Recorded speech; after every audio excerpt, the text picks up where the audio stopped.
Hey guys, I'm Brian, And I'm Mike. and this is our little take on our negotiation best practices for BA 322. Okay, so the first situation that we had analyzed was the used car negotiation, and we picked that situation to analyze because it was easy to conceptualize and really get a good understanding of how the negotiation works. That's something where it always occurs is in car negotiation, and a lot of people will have to buy a car at some time in their life.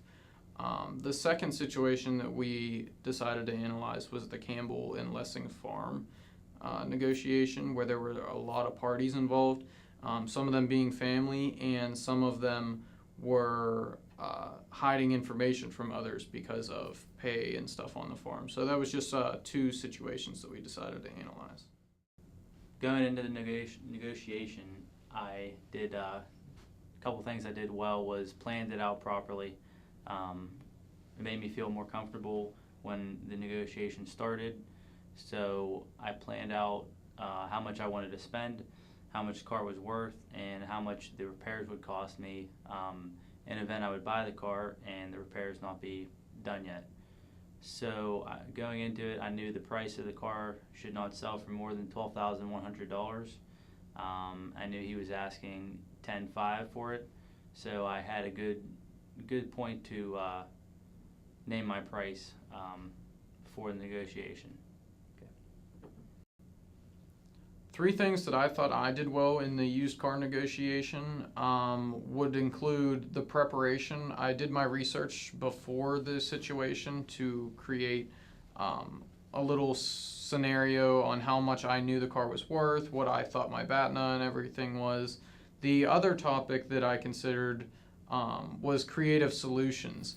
And by that I mean the car had some issues. It had some dings and dents, and I knew that the owner may not have wanted to hear that because he was the only owner of the vehicle.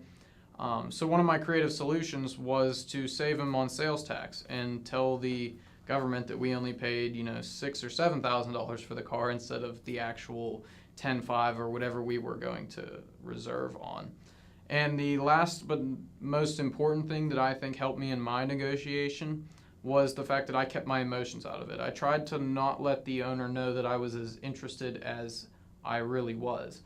I think if you show too much emotion in a situation like this and somebody else can pick up on it, they could easily say, no, I want to hold out for whatever number they're hoping.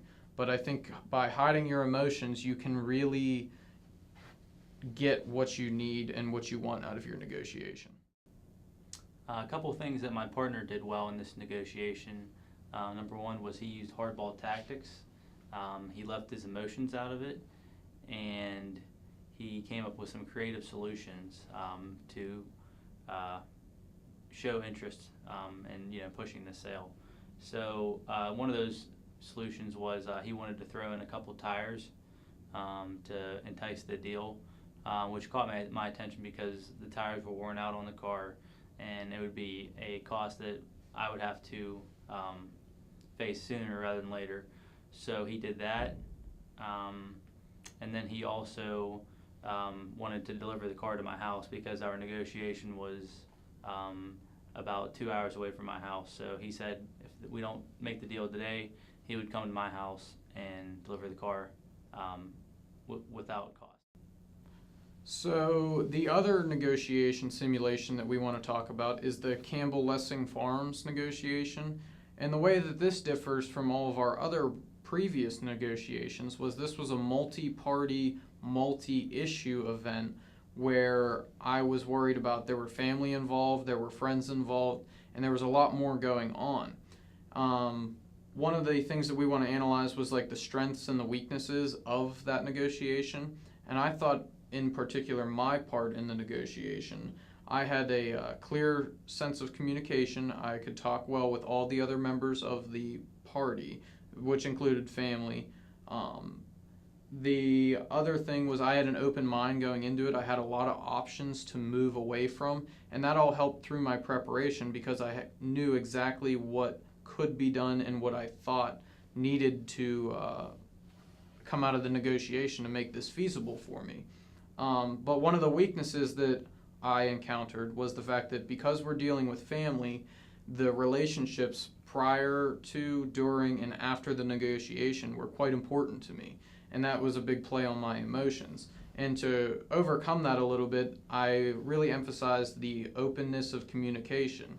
Now, little did we know after the negotiation that people were withholding information, and that made it very tough to really get a good sense of what was the truth, what wasn't. But during the negotiation, I was not aware of this, so I really trusted everyone because we had that family membership. So in this negotiation, my role was Joe, one of the brothers, and going into it, I knew that I wanted the cattle side of the business and pretty much nothing else. So some of the strategies I used was I was silent towards most of the conversation. Really didn't give my opinion. So that kind of just enlightened the mood.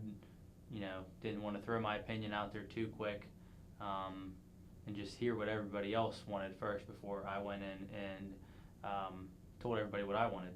So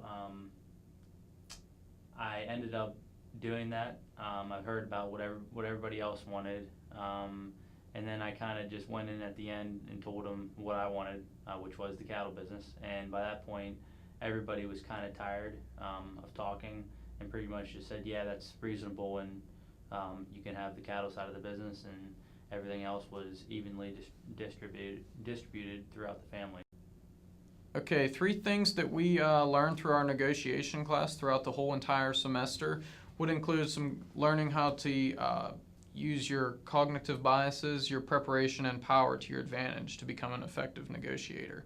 The first one we want to talk about is the cognitive biases and how anchoring and adjustment can really change the negotiation scenario.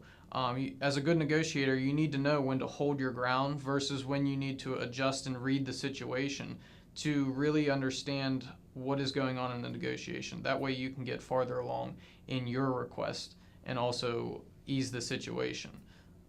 Mike's going to talk about here about preparation, and it's important in the negotiation. Yeah, preparation, just as we did the prep sheets for every negotiation, I think that's probably the most important. In preparation, you need to know your BATNA, what you want to do if things don't go your way, or have a backup plan rather. If you have other options, then you'll feel less pressured into making a rational decision that maybe you wouldn't want to make had you not thought it through. Another thing in preparation is you want to know your opponent. Try to figure out what they want to do, what kind of person they are. If you've negotiated with them before, try to think back of how they act, body language, those kind of things. And one more thing is to understand information. Just think about what they're saying. Just try not to, think too fast. Really think about what they're saying before you agree to anything. And that's the whole point about the preparation. We really want to drive home that an effective negotiator will understand the situation and possibly play out the scenario before it even occurs. The last topic we want to talk about is power and how an effective negotiator can use power to their advantage, especially like in this situation where we're selling a car. Let's say I already own the car. I don't have to sell the car to anybody. I own it. That's an effective use of power if somebody's being unreasonable with their requests and their negotiation. A good negotiator might hint that they have a really good BATNA, and it's through these 3 things that we believe that we learned that through this negotiation class how to become a better negotiator. And the more confident you are, the best, it'll go a lot smoother with confidence. So knowing what you're going to do in the end has a big impact on how you'll act throughout your decision-making process.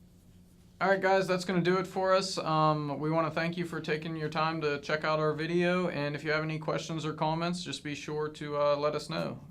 We'll see you later. Like I said, I'm Brian. I'm Mike. And have a good one.